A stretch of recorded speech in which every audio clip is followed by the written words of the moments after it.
Hello, guys, and welcome to Why Voices podcast. Today we have a young entrepreneur with us around age 22.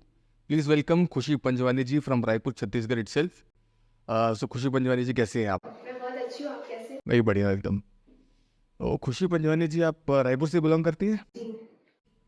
Okay. और जैसे कि एक मैंने आपका जो है पीडीएफ फाइल देखी थी जिसमें आपका इंट्रोडक्शन था, तो उस पर मेंशन था कि आप एक यंग एंटरप्रेन्योर हो, अराउंड 22 की एज है और कुछ आपने अचीव किया लाइफ में। तो मैं देखो, आपका ऑलरेडी एक पॉडकास्ट आ चुका है रायपुर पॉडकास्ट में। तो वो जो क्वेश्चंस है ना, वो जो क्वेश्चंस वहाँ पूछे जा चुके हैं, वो मैं नहीं पूछूंगा। ठीक, मैं पूछूंगा कुछ ऐसे सवाल जो हो सकता है पर्सनली पॉजिटिवली या नेगेटिवली इम्पैक्ट करें आपको, क्योंकि ऑडियंस तक कुछ अलग जाना चाहिए।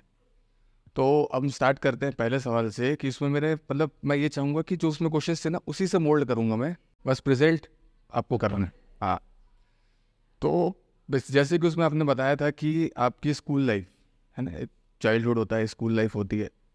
तो उसमें जैसे आपने बताया था कि आप स्कूल लाइफ में आपके फ्रेंड्स नहीं थे, तो वो ऐसा क्यों? मैं बहुत ही इंट्रोवर्ट हूँ, टू बी वेरी ऑनेस्ट। बोलने के लिए मैं बहुत पब्लिक स्पीकिंग की है मैंने। टॉप कॉलेजेस में I have been invited in IIT Bombay, top 20 schools of India. But मैं स्टार्टिंग से ऐसे नहीं थी। स्टार्टिंग से I have been so introvert कि मेरे को अगर किसी से जाके सामने बात भी करनी थी तो मैं पहले 10 बार सोचती थी यार कैसे बात करूँ, कैसे बात करूँ, कैसे। सो उस कारण से मैं लोगों से ज़्यादा मिक्सअप नहीं हो पाती थी। एंड मेरा स्टार्टिंग से नेचर ऐसा है कि मैं बहुत ज़्यादा स्टूडियस थी बचपन में। सो अपने अपने में रहना एंड पढ़ाई करना, स्कूल से घर जाना, घर से ट्यूशन जाना, ट्यूशन से देन वो come back, have your studies, then go back to sleep. So starting से नेचर ऐसा है।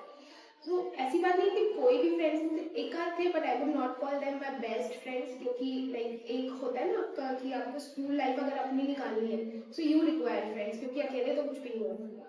सो वो थे। एंड टू बी ऑनेस्ट कि उनका माइंडसेट और मेरा माइंडसेट मैच नहीं। मेरा माइंडसेट स्टार्टिंग से थोड़ा अलग रहा है, चीज़ों को देखने का पर्सपेक्टिव अलग रहा है। तो क्या माइंडसेट रहा है? मेरा माइंडसेट ये था कि स्कूल में तो यही था कि आप पढ़ाई लिखाई करो अच्छे से and you have to be top 1%। मैं एकदम भी ज़्यादा स्कॉलर नहीं बोलूँगी कि मैं एकदम ज़्यादा स्कॉलर थी। 10th 12th में मेरे अच्छे परसेंटेज आए थे, अबव एवरेज। बट मेरे को ये घूमने जाना फ्रेंड्स के साथ एंड ये सारी बातें करना दिन में ये मेरे को स्टार्टिंग से थोड़ा फैसिनेट नहीं किया। टू बी ऑनेस्ट अभी भी फैसिनेट नहीं करता। सो इसी कारण मेरा लोगों से थोड़ा कम बनता। मैं अपने में रहती थी, वो मेरे को ज़्यादा अच्छा लगता। तो ये कहना चाहिए कि स्कूल लाइफ की एसेंस आपने कहीं ना कहीं मिस कर दी। नॉट एग्जैक्टली बिकॉज नहीं, क्योंकि ऐसा होता है स्कूल लाइफ में कि पढ़ाई बाद में है, क्योंकि बचपना नहीं जिया अगर तो बुढ़ापा जल्दी आ जाता है। ऐसा नहीं है, ये तो बात बहुत सही है। बट ऐसा नहीं है, मैंने स्कूल लाइफ बहुत अच्छे से जी। अगर मेरे को अभी भी एक चांस मिले कि टाइम मशीन से आप वापस जाओ तो मैं अपना वापस स्कूल लाइफ की जो स्टार्टिंग लास्ट के 2-3 साल थे वही मैं जाना चाहूँगी। बिकॉज लास्ट के 2-3 साल में आपको पता चल जाता है कि जो भी एंजॉयमेंट के ये 2-3 साल है, उसके बाद तो there is an upside world waiting. तो वापस जाके आप क्या करोगे? टॉप 3 में आओगे? नहीं। देखो, लड़कियों का हिसाब पहले से क्लियर है। स्कूल में लड़कियों का हिसाब, सारी लड़कियां नहीं बोलूँगा पर 50% 60% लड़कियों का हिसाब ये कहता है कि भाई स्कूल में जाना है, टॉप में रहना है, अच्छे स्कोर करना है। वो अलग माइंडसेट रहता है। तो पूछा भी जाता है अगर लड़कियों को कि क्या करना है, तो वापस जाकर के टॉप करना है। ये नहीं कि वो करना है जो लड़के करते हैं, कांड।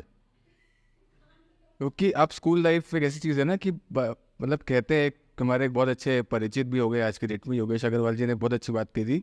बचपन में, स्कूल लाइफ में जो दोस्त बनते हैं या जो आप करते हो वो दिल से करते हो, और जहाँ वहाँ दिमाग लगाया आपने तो फिर बुढ़ापा आपका आ जाएगा 18 में। सही सही।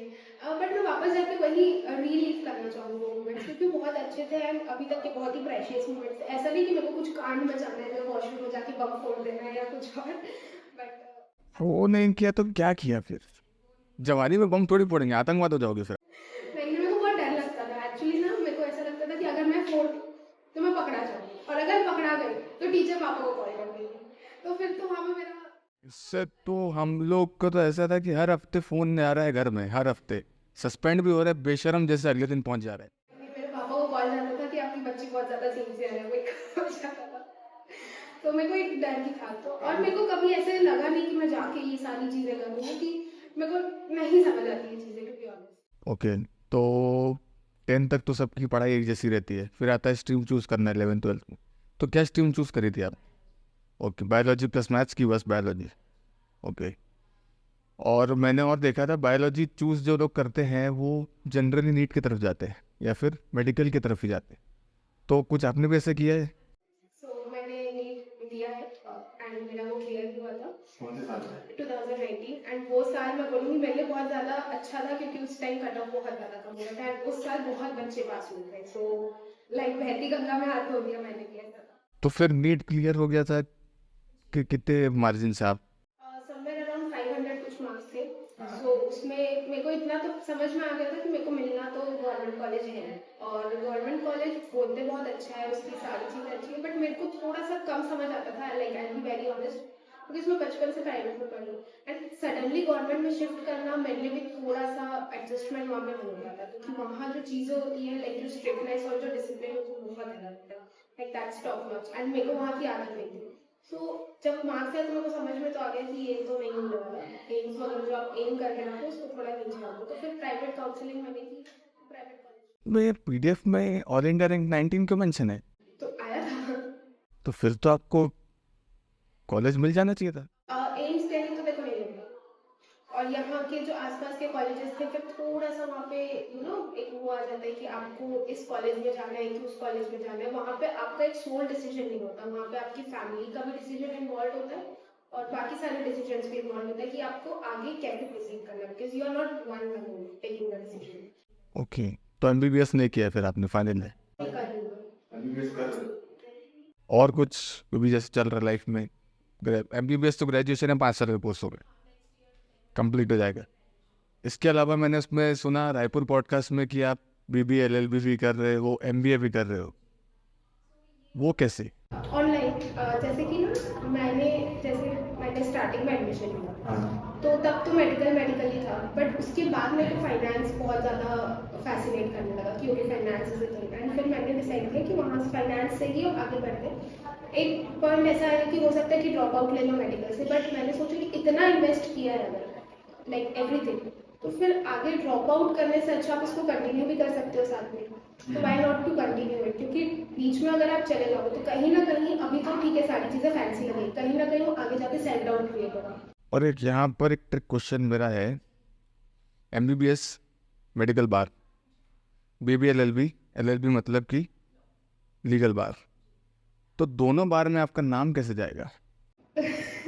थोड़ा सा मतलब जैसे कि डाइसी तो है, हाँ। बट अभी तक के मेरा वो भी कंप्लीट हुआ नहीं है, एंड मैं एक्चुअली अभी मेरा कोई भी ग्रेजुएशन कंप्लीट नहीं हुआ, अभी मैं सब परस्यू कर रही हूँ, सो नेक्स्ट ईयर लाइक जो 2025 आने वाला है, उसमें फिर बीबीए चालू करोगे आप? नहीं वहाँ पे सारी चीज़ें कंप्लीट होगी, बीबीए जो एलएलबी है that is an integrated integrated, course. हाँ। ठीक है, तो वो आप ऑनलाइन, जैसे मैं एमईटी ऑनलाइन से कर रही हूँ अपने पोर्टल से, तो वो आपको देते हैं एक अश्योरिटी, एंड मैंने वो स्टार्ट किया था 2020 आई गेस, लाइक जो 2021 वाला जो बैच होता है उसमें, सो 25 में आई विल कंप्लीट दैट। जैसे बीबीए 3 साल खत्म हुआ, मेरे को लगा कि एमबीए भी कर ही सकते हैं, लाइक एक हाँ, डिग्री बैचलर तो आ गया आपके पास में।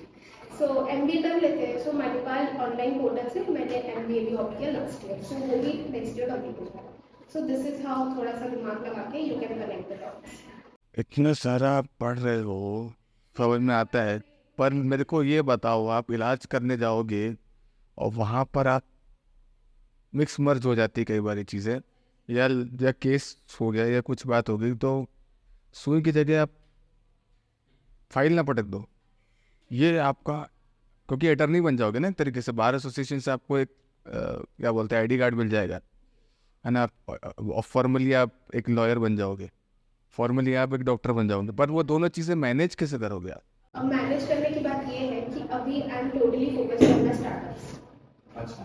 तो मेरे को आगे अगर अभी कंटिन्यू करना ही है तो मेरा स्टार्टअप ही कंटिन्यू करना है, एज सच मेरा कोई प्लान नहीं है कि मेरे को एज अ डॉक्टर प्रैक्टिस करनी है, मेरा ग्रेजुएशन कंप्लीट हो जाएगा उसके बाद आई हैव अ टाइम थोड़ा सा ब्रेक लेके आई थिंक कि what I have to do exactly आगे, बट फिलहाल के लिए तो यही है कि स्टार्टअप पे ही फोकस करना है, एंड प्रैक्टिस अगर करनी होगी तो आगे करनी है।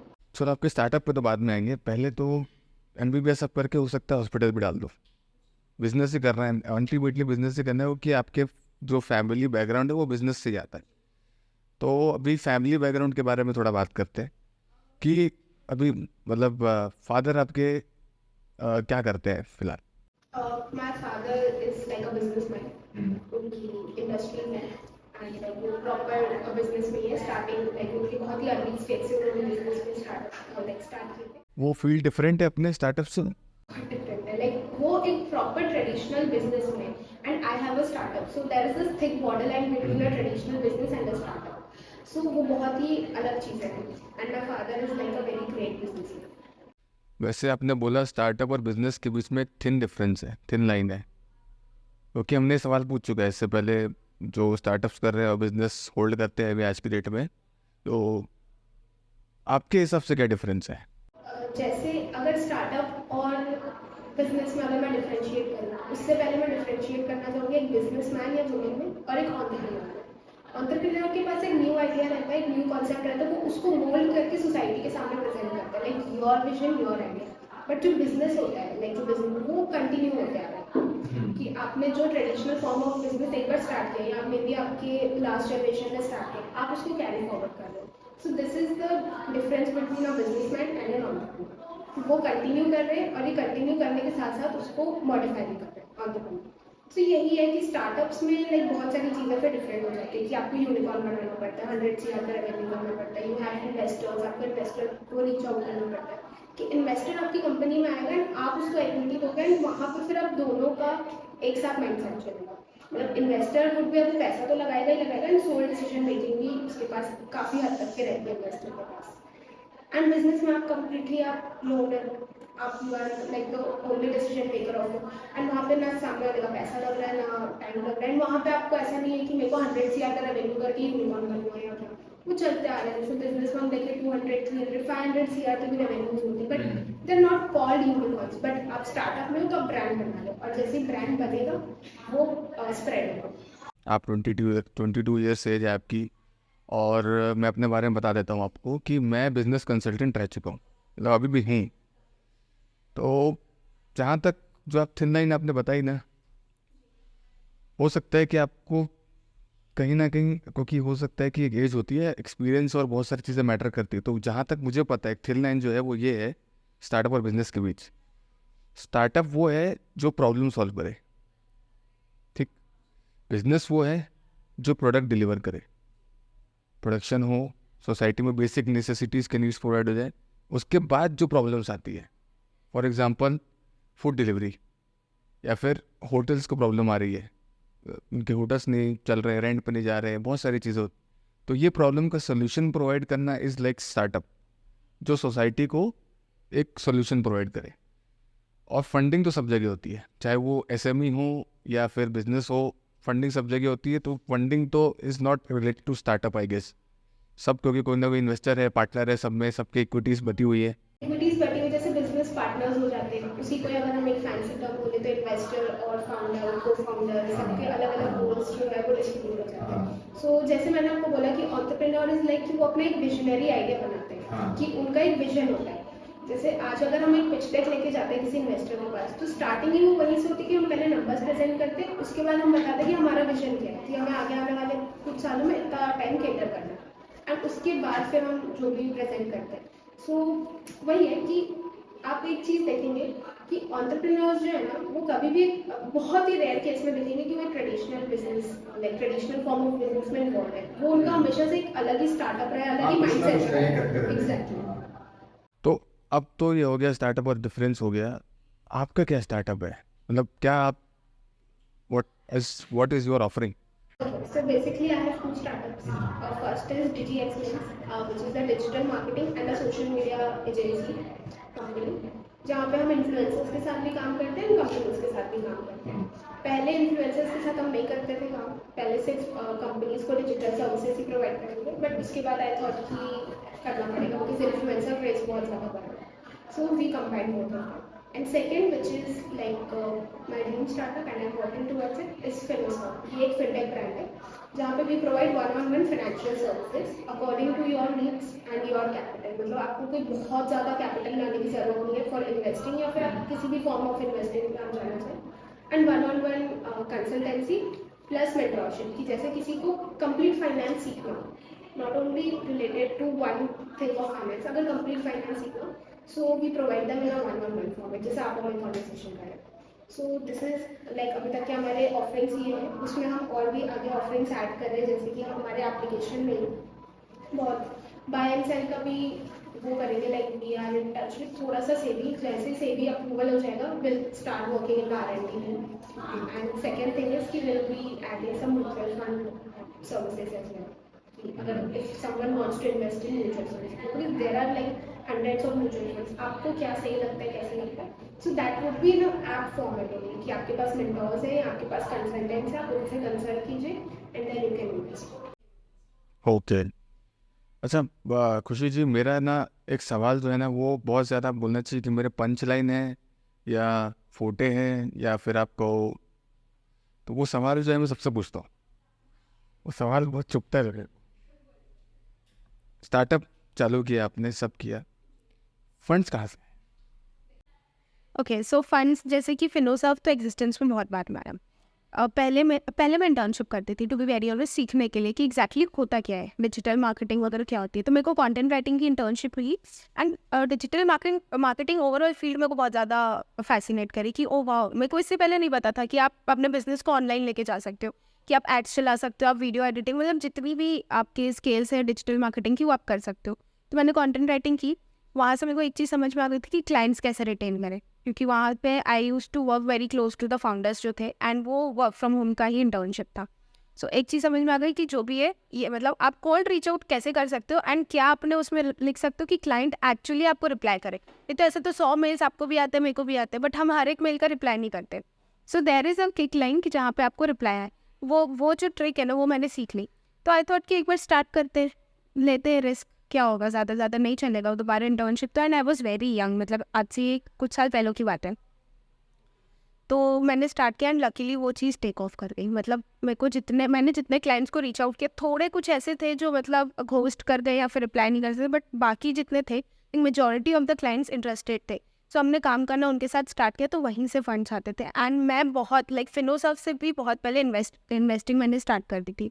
तो इन्वेस्टिंग के जो फंड्स थे एंड मेरे जो प्रीवियस कंपनी के फंड्स आते थे वो सबको मिला के आई स्टार्टेड लाइक फिनोसॉफ्ट. एंड दूसरी चीज़ ये कि जब आप अपना कंपनी स्टार्ट कर रहे हैं, इनिशियली जब आपको स्टार्ट करना है, हिट एंड ट्राई करना है, तो आपको इतना ज़्यादा फंड्स नहीं लगते. और आप बोलोगे कि यार हमारे पास फंड्स नहीं है, ऐसा नहीं है. आप स्टार्ट करो जितना है आपके पास, इवेंचुअली आपका जो भी रेवेन्यू होगा, जो भी आएगा, यू कैन री इन्वेस्ट इन योर बिजनेस. तो मैंने भी वैसे ही स्टार्ट किया. मान के चलते हैं कि मैंने स्टार्टअप किया, ठीक, अब मैंने थोड़े बहुत पैसे लगा करके गाड़ी चालू कर दी, आगे जाके तेल ख़त्म हो गया. तो एक होता है एक माइंडसेट कि तेल ख़त्म होने के बाद ना आदमी डिमोटिवेट हो जाता है. तो ये डिमोटिवेशन तो आपको भी आया होगा, तो वो कैसे हैंडल होता है? पहली चीज़ तो मैं बहुत ज़्यादा स्पिरिचुअल हूँ एंड मैं भगवान को बहुत ज़्यादा मानती हूँ. मेरे को एक चीज़ तो बहुत पहले से ही पता है कि जब आप अपना पार्ट कर देते हो और फिर भी कुछ नहीं हो रहा है, तो फिर उनका पार्ट स्टार्ट होता है. तो आप स्टार्टिंग में ही उनको सब कुछ बोल दो, उनके हाथ में सब कुछ छोड़ दो, तो आप ऐसे होगे नहीं. तो demotivation, like if I talk about practical thing, demotivation आया. कभी कभी ऐसा होता था कि एक मंथ तो इतने अच्छे क्लाइंट्स मिले कि मतलब हमारे 2-3 मंथ का एक साथ रेवेन्यू निकल गया, नेक्स्ट मंथ क्लाइंट्स नहीं मिले. तो जॉब तो है नहीं कि आपको हर मंथ पैसे आ रहे हैं. You have to be like very clear with your mindset कि ये जॉब नहीं है. यहाँ पे हो सकता है आपके 6 महीने भी पैसे नहीं है, बट नेक्स्ट 6 महीने इतने पैसे है कि पुराने 6 महीने भी रिकवर हो जाए. तो ये चीज़ तो आपको पहले से अपने दिमाग में लाइक पॉइंट अप करके रखनी पड़ेगी. एंड दूसरी चीज़ ये कि डिमोटिवेशन हुआ, उसको मैंने हैंडल, मतलब थोड़ा ब्रेक डाउन भी होता है वहाँ पे कि क्या होगा, सेल्फ डाउट बहुत आता है. एंड सेल्फ डाउट स्टार्टअप की जर्नी में हर दूसरे दिन आता है, सो इससे घबराने की कोई बात नहीं. And failure and success is subjective according to everyone. And वो एक टैग है जो आप अपने आप को देते हो. यहाँ पे मतलब यूनिवर्स में या कॉन्स्टिट्यूशन में नहीं लिखा है कि ये ऐसा आप करोगे तो आप फेलियर हो, या आप ऐसा करोगे तो आप सक्सेसफुल हो. वो आप अपने आप को दे रहे हो. एंड फेलियर बंदा तब तक नहीं कहलाता जब तक वो हार नहीं मानता. एक बार आपने ट्राई किया, हार मान के घर पे बैठ गया, अरे ऐसा नहीं होगा, मेरे को बस हो गया मेरा, अब मैं तो घर पे ही बैठूंगी, वही एक कदम और, एक कदम और, एक कदम और, एक कदम और. सो अब मैंने भगवद गीता में एक बहुत अच्छी लाइन पढ़ी थी कि आप मतलब एक श्री कृष्ण ने बोला कि इस दीवार खोदो और अंदर एक सोने की परत है, आप उसको खोदते जाओ खोदते जाओ खोदते जाओ, सोने की परत निकल गई तो वो आपकी. तो उन्होंने 99 लेयर्स खोदी, एक लेयर बस वो बचे थे, अगर वो भी खोद देते तो सोने की परत मिल जाती उनको, बट नहीं, वो 99 पे ही आके गिव अप कर दिए। सो एक और अच्छी चीज़ मैंने तो ये सोने की परत कहाँ मिलेगी? वो तो उन्हीं को ही पता। हम 101 बार खोद देंगे उसको। नहीं नहीं, उनको वो तो उन्हीं को ही पता। सबके लिए अलग अलग परत बनाई गई है ना उनके उनके हिसाब से। तो एक बुक में मैंने और पढ़ा था कि जब चीज़ें सबसे ज़्यादा इम्पॉसिबल लगने लगे ना आपको, तभी वो आपके सबसे ज़्यादा करीब होती है। सो उस टाइम पे आपको पेशेंस रखना पड़ेगा। आपने शायद वो एक नॉवल है नाइकी के जो ओनर थे, शू डॉग, रीड करिए। शू डॉग में ये था कि नाइकी ब्रांड बनने से पहले उसके दिमाग में आइडिया आया कि शूज़ इंपोर्ट करता हूँ जापान से और यहाँ पर उसको अपने टैग लगा के बेचता हूँ। उसने किया, गया जापान, उसने ऑर्डर प्लेस किया, सब सैम्पल्स लेके आया, सैम्पल डिस्ट्रीब्यूट किए, अब आया उसके पास ऑर्डर्स, अब वो बिज़नेस करना चाह रहा है, सब किया हुआ उसने, MBA सब किया है, लॉयर भी था वो। तो अब हुआ यहाँ अपने, सॉरी अकाउंटेंट था वो, ठीक है।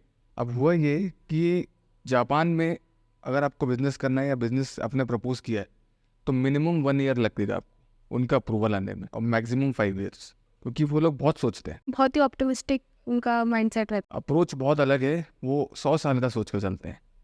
तो 1.5 साल हो गया, उसका ऑर्डर जो उसने प्लेस किया, उसने डिमांड ड्राफ्ट भेज दिया, पैसा भेज दिया, सब हो गया, 1.5 साल हो गया, प्रोडक्ट आया नहीं। फिर वो हार मान लिया। एक दिन पता नहीं क्या हुआ, 18 मंथ्स के बाद दरवाजे पे डिलीवरी बॉय आया, इतना सारा लॉट और एग्रीमेंट उनने भेज दिए। तो उस आदमी ने गिव अप कर दिया था अल्टीमेटली, एक कदम और गिव अप कर दिया था, पर गिव अप होने के बाद दरवाजे खुल गए। Miracles can happen any time. और वो आज के डेट में जो कंपनी थी उसको सप्लाई करती थी, उसका नाम है ASICS। ASICS was the supporter of Nike at that time. अब नाइकी खुद अपना प्रोडक्शन करता है। तो वैसे ही एक तो आपका जो फिनो सब आपने बताया तो फाइनेंस से रिलेटेड है, ठीक है। अब उसमें बहुत सारे पर उतार चढ़ाव आते होंगे, है ना। तो अब उसमें अपन एक कदम और आगे बढ़ते हैं, ये तो हो गया स्टार्टअप। अब इसमें तो एक होता है सपोर्ट, क्योंकि आप कब तक अपने आप को हैंडल कर पाओगे, कब तक अपने आप को बूस्ट करोगे, पुश कब तक करोगे, एक हद तक ही कर पाओगे। तो आपके पीछे बैक सपोर्ट किसका है, कौन जो है आपको, कोई फ्रेंड हो सकता है या कोई स्ट्रेंजर भी हो सकता है, ऐसा नहीं है कि कोई नोन आदमी हो, स्ट्रेंजर भी कभी कभार आकर के सर पर टपली मार देता है तो ठीक हो जाता है आदमी। जैसे कि पहली चीज़ तो मेरी टीम बहुत ज़्यादा सपोर्टिव है एंड बहुत ज़्यादा हेल्पफुल है।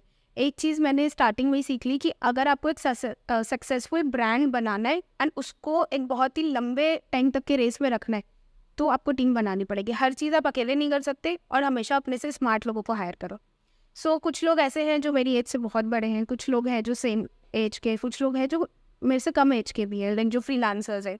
सो इस टीम का बहुत बड़ा सपोर्ट रहा है। कभी कभी जैसे बिजनेस को लेके कुछ ऊपर नीचे हो जाता है, so we have a meeting, like chill casual meeting, तो वहाँ पे और एक्चुअली टीम रखने से आइडियाज़ भी बहुत सारे आ जाते हैं। बहुत ज़्यादा, और सबके अलग अलग एज ग्रुप के पर्सपेक्टिव है। हमारे फिनोसर्व में जो टारगेट ऑडियंस है वो भी बहुत ही अलग अलग एज ग्रुप को टारगेट करे। जैसे हम सर्विसेज दे रहे हैं mid-30 mid-40 वालों को, जिनके पास ना ज़्यादा नॉलेज है या एंड जिनके पास ना ज़्यादा टाइम है।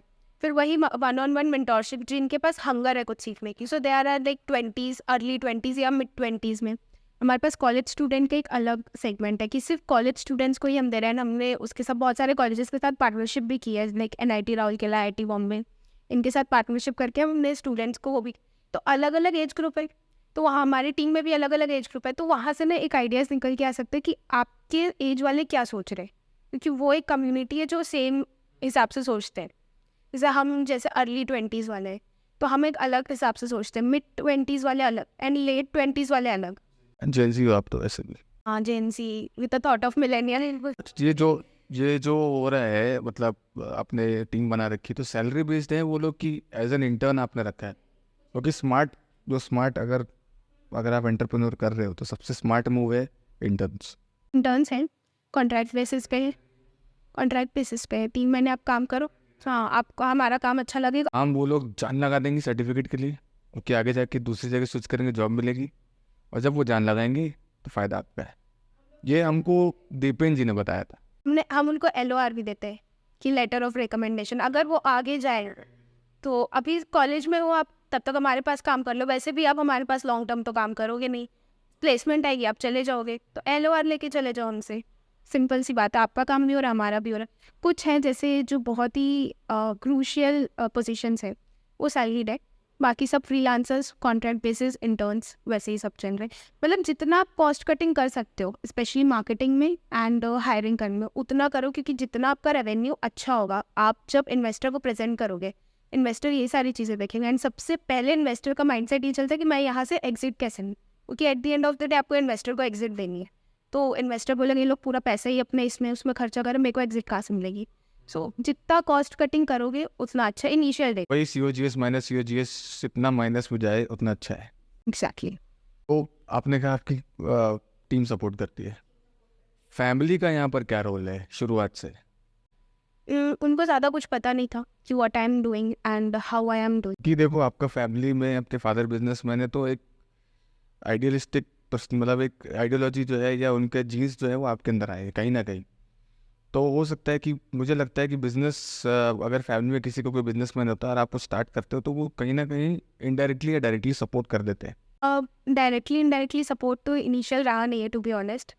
बहुत बाद में जाके मेरी मॉम का सपोर्ट रहा। Like my mom wants to see me at the top. हर माँ देखना चाहती है अपने बच्चे को, तो उसमें कोई नई बात नहीं है, but she has been a great support. वो लाइक मेरे को कभी भी रोकती नहीं किसी चीज़ से। शी इज़ लाइक कि तेरे को जो करने कर and be at the top. And दूसरी चीज़ की भगवान, जैसे मम्मी बोलती है कि भगवान है, अपने इंटेंशंस को प्योर रखो और काम करते जाओ, आपको सारी चीज़ें अपने आप मिलते जाइए, you don't have to ask for it.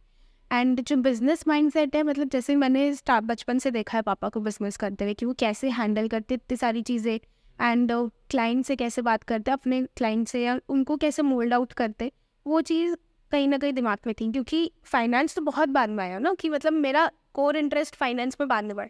Start बचपन में सब बच्चों का बोल होता है हम डॉक्टर बनेंगे, इंजीनियर बनेंगे, पायलट बनेंगे। मेरा तो ये था कि डॉक्टर बनेंगे, उसके बाद खुद को हॉस्पिटल खोलेंगे। That is a kind of a business only. मेरा भी गोल था IPS बनने का, पर अब मेरा गोल चेंज हो गया है। मैंने सोचा है कि IPS लड़की पटा ली जाए और उससे शादी कर ली जाए, क्योंकि उसमें ज़्यादा फिर दिमाग नहीं लगाना, पढ़ना भी नहीं, वो मेहनत करेगा, मेरे को क्या करना, घर संभालना है, सिंपल सा लॉजिक। जब आप नहीं कर, देखो एक बात है, जब आप वो चीज़ अचीव नहीं कर सकते तो you can be an opportunist. तो देखो पेड़ किसी ने उगाया, फल हम तोड़ के खा लेंगे। सही सही सही बात है। अब खुद सीए बनने की इतनी मेहनत क्यों करे, किसी सीए वाले को पकड़ लो, आपका पैसा हो वही संभाल। चलो ये तो हो गया बिजनेस सब आपकी स्टार्टअप वार्टअप सब, इसको हटाते हैं, पर्सनल क्वेश्चंस करते हैं, ठीक है? पर्सनल लाइफ में आप मतलब कुछ क्या करते हो आप? मतलब ये तो बिजनेस करने के बाद तो पर्सनल टाइम में आप क्या करते क्या? देखो पहली चीज़ तो मैं बहुत बोरिंग पर्सन हूँ। वो तो मुझे लग ही रहा है, मुझे नींद आ रही है। चुम आई एंड बताइए, बहुत बोर कर रहा है। नहीं नहीं, सच में मैं थोड़ी बोरिंग हूँ। आई एम सरकास्टिक पर्सन, मेरा यूजर नेम भी कुशार काजम है। Wow. And I don't do parties and casual meetups with friends, ऐसा दारू भी नहीं? नहीं, कुछ भी नहीं। Alcoholic? Complete, I am a teetotaller. Like मैं सिर्फ कॉफ़ी पे जिंदा रहती हूँ। जिंदा? ठीक है। तो आई टोल्ड यू मैं थोड़ी बोरिंग पर्सन हूँ। ट्रैवलिंग पसंद है एंड खाली टाइम पे मेरे को अच्छा लगता है कि मैं थोड़ा वॉक कर लूँ ऐसे ही खुली हवा में। एंड गिटार विटार बजा लेती हूँ कभी कभी। हाँ, तो ज़्यादा नहीं आता, थोड़ा बहुत टूटा फूटा। फिर ठीक है। एंड बाकी सीरीज़ वगैरह, जो नॉर्मल सीरीज़ भी मैंने मतलब ज़्यादा एकदम एक जगह पे बैठ के ना 2-3 घंटे स्पेंड करना, वो मेरे से नहीं हुआ। बूढ़ों में देखते हो आप मेरी तरह? 15 मिनट देखा, फिर बंद किया, फिर रात को 15 मिनट देखा, फिर 4 दिन में ख़त्म हो रही है एक एपिसोड। एक वेब सीरीज, एक मूवी देखने में 4 दिन लग जाते हैं मेरे को। सो ऐसे फ्रेंड्स वगैरह तो मैंने बताया कि ज़्यादा बड़े हैं नहीं। एंड अभी जो फ्रेंड्स हैं वही सारे corporate, I mean professional friends हैं, तो उनसे क्या ही बात करोगे? आपका कुछ काम पड़ता है तो बात करते हो, नहीं तो फिर आप अपने रास्ते में अपने रास्ते। नहीं तो आप हमको फ्रेंड्स बना सकते हो, हमको कोई दिक्कत नहीं है। I am open for friendship. हम लोग एकदम दिमाग नहीं लगाते, सिर्फ दिल लगाते हैं दोस्ती में। तो खाली टाइम पे मैं ऐसे कुछ ज़्यादा फन तो नहीं करते, थोड़ा बहुत मम्मी को परेशान कर लेती हूँ। मतलब ये देखो, आप समझ लो एक बात, आपकी शादी के ये डेट जो समय जो है वो 25 के बाद लग जाएगा ऑनेस्टली, ठीक? 3 साल बचे। 3 साल में मेरा मानना है अगर आदमी ने अय्याशी नहीं करी तो शादी के बाद तो अय्याशी वैसे भी नहीं मिलेगी।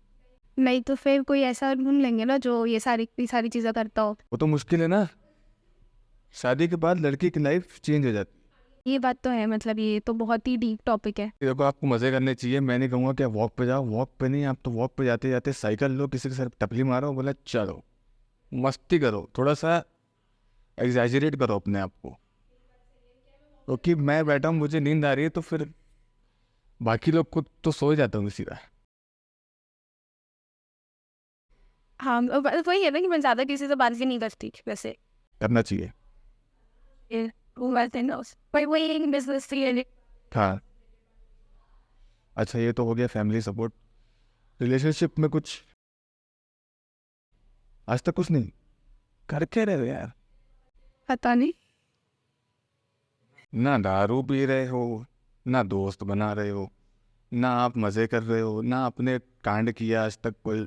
एक स्टूडियस पर्सन रहे और आपने रिलेशनशिप भी नहीं की। मतलब कुछ तो मसाला मिर्च होगा लाइफ में, कुछ तो शेयर करो आप। कुछ मसाला, कुछ बड़ा, कुछ। मसाला ऐसा कुछ है ही नहीं, मतलब बहुत ही बोरिंग चल रही है टू बी वेरी ऑनेस्ट। ऐसे लगता है कि 2 ट्रिप्स, एंड वो भी ट्रिप काम के इवेंट को लेके कुछ कुछ रहती है। एक्चुअली बचपन से ही मेरा ये है कि ना ज़्यादा दोस्त रहे, ना ज़्यादा आना जाना दोस्तों का घर पे, ना मेरा उनके यहाँ जाना। सो एंड मेरा जो आया था भाई, वो भी ऐसा ही है उसके। हाँ, मतलब हम लोग का फैमिली मतलब बैकग्राउंड ही ऐसा है। मेरे पापा के भी इतने ज़्यादा दोस्त नहीं रहे, सब में काम से काम, मतलब बनती है हमारी सबसे। ऐसी बात नहीं कि किसी से एकदम दुश्मनी की ईटा वीटा फेंक के मार दी। नहीं, मेरी सिस्टर भी इंट्रोवर्ट है, उसने भी स्टार्टअप चालू किया, उसको हो गया 2 साल करते हुए। पर उसको मैंने देखा है, वो भले घर में रहती है पूरे टाइम, उसको धूप नहीं पसंद, शाम को निकलेगी तो घर तुरंत जाना है, पर जब निकलेगी तो फिर तो वो कोई ना कुछ कांड होगा जरूर। ये भी इतना भी कभी नहीं है मेरा। जैसे कि कुछ मीटअप्स होती है स्टार्टअप्स की या फिर फाउंडर्स की, तो उसमें भी हाय हेलो काम की बात करके आप वापस। तो अब खुशी जी ऐसा है कि आप देखो, आप 22 ईयर्स एज है, कुछ ना कुछ आपने ज़रूर अचीव किया होगा, बहुत ऐसी चीज़ अचीव करी होगी जो लोगों को नहीं पता है आज की डेट में। तो मैं वही बताना चाहूँगा आपके द्वारा, मतलब आपके माध्यम से, कुछ ऐसी एक एडवाइस या कुछ ऐसा जो मतलब लोगों को आपके आपको लगा हो या फील हुआ हो कि लोगों को पता होना चाहिए जो स्टार्टअप करना चालू कर रहे हैं। स्टार्टअप अगर कर रहे हो तो पहली चीज़ तो हिट एंड ट्रायल करना पड़ेगा कि अगर सामने वाले ने फिनटेक किया, ज़रूरी नहीं फिनटेक आपके लिए भी बनाओ। मेरे लिए तो पता नहीं कैसे हो गया, क्योंकि मैंने तो फाइनेंस का कभी सोचा भी नहीं था, क्योंकि मेरा बैकग्राउंड ही नहीं है। तो आपको हिट एंड ट्रायल करना पड़ेगा ना। ऐसे लग रहा है कि 2-3 चीज़ें एक साथ कैसे मैनेज होगी, एक बार ट्राई करो। जब पैशन होता है ना, तो चौथे दिन आप खुद उठोगे, 3 दिन तो आपको कोई धक्का मार के उठा देगा। तो ट्राई करो। और दूसरी चीज़ ये कि फेलियर्स के लिए तो प्रिपेयर्ड रहो। स्टार्टअप कर रहे हो तो फेलियर तो आएंगे। एंड ये है कि अब अभी 2-3 दिन पहले ही किसी की रील में मैंने पढ़ा था कि अगर जिसके हिस्से में जीत है उसके हिस्से में संघर्ष भी होगा। सो बिना संघर्ष के जीत नहीं है। हार्दिक पांड्या, संघर्ष, डाइवोर्स का, फेक रिपोर्ट्स, ये वो सब, इतना प्रेशर होने के बाद वो आदमी ने विकेट निकाल ही दिया। विकेट निकाल दिया, लाइक एकदम लास्ट ओवर में एकदम इम्पोर्टेंट विकेट। अगर हार्दिक पांड्या नहीं होता तो आज हम लोग सेलिब्रेट नहीं कर रहे होते। तो वही है कि आप अपना काम करते चलो, बाकी सब जो होना होगा, सारी चीज़ें टेम्पररी है। आपका काम जो है दैट इज़ परमानेंट, आप करते चलो। और स्टार्टअप को लेके ये मत सोचो कि मेरे को आज ही फंडिंग मिले। 100 CR के बाद भी लोग फंडिंग के लिए नहीं। अब फंडिंग इज़ लाइक कि फैंसी बहुत लगता है, पता है, बट एक्चुअल में जो उसकी डार्क रियलिटी है ना, वो फिर आपको फंडिंग मिलने के बाद पता चलती है। तो आपको एग्जिट देना पड़ेगा इन्वेस्टर को। अगर आप नहीं दिए तो इन्वेस्टर आपकी जान लेगा। जान देने। अच्छा, ये तो आपने एडवाइस दे दी। कोई ऐसी बात जो किसी ने आपको कही हो, दिल में चुभी हो या दिमाग में लगी हो और उससे आपको बूस्ट मिला हो? तो तुम नहीं कर सकते यार, तुम क्या ही करोगे। ये तो नेगेटिव हो गया। मतलब किसी की कोई ऐसी बात जो, मतलब जैसे कोई एडवाइस दे जाता है, मतलब कोई चलते फिरते एक बात कान में लग गई जो हिट कर जाती है, या अभी तक आपको मिली नहीं वो बात? ऐसा नहीं है।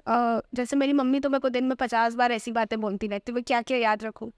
बट हाँ, मेरे को मम्मी की कोई ना कोई बात हिट की है, तो आई एम हियर। मम्मी एक बार बोली थी कि करना तो पड़ेगा चाहे कुछ भी हो जाए, लोगों का मुंह तो बंद करना है।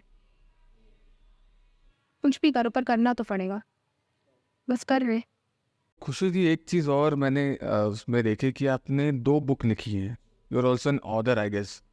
सो बुक जो आपने लिखी, नॉवल लिखी है, वो दोनों बुक किस टॉपिक से रिलेटेड है? फर्स्ट बुक जो है वो एक एंटरप्रेन्योर लव स्टोरी है। उस टाइम पे मेरे को पता नहीं क्या कीड़ा चढ़ा था वो लिखने का। Entrepreneur love story.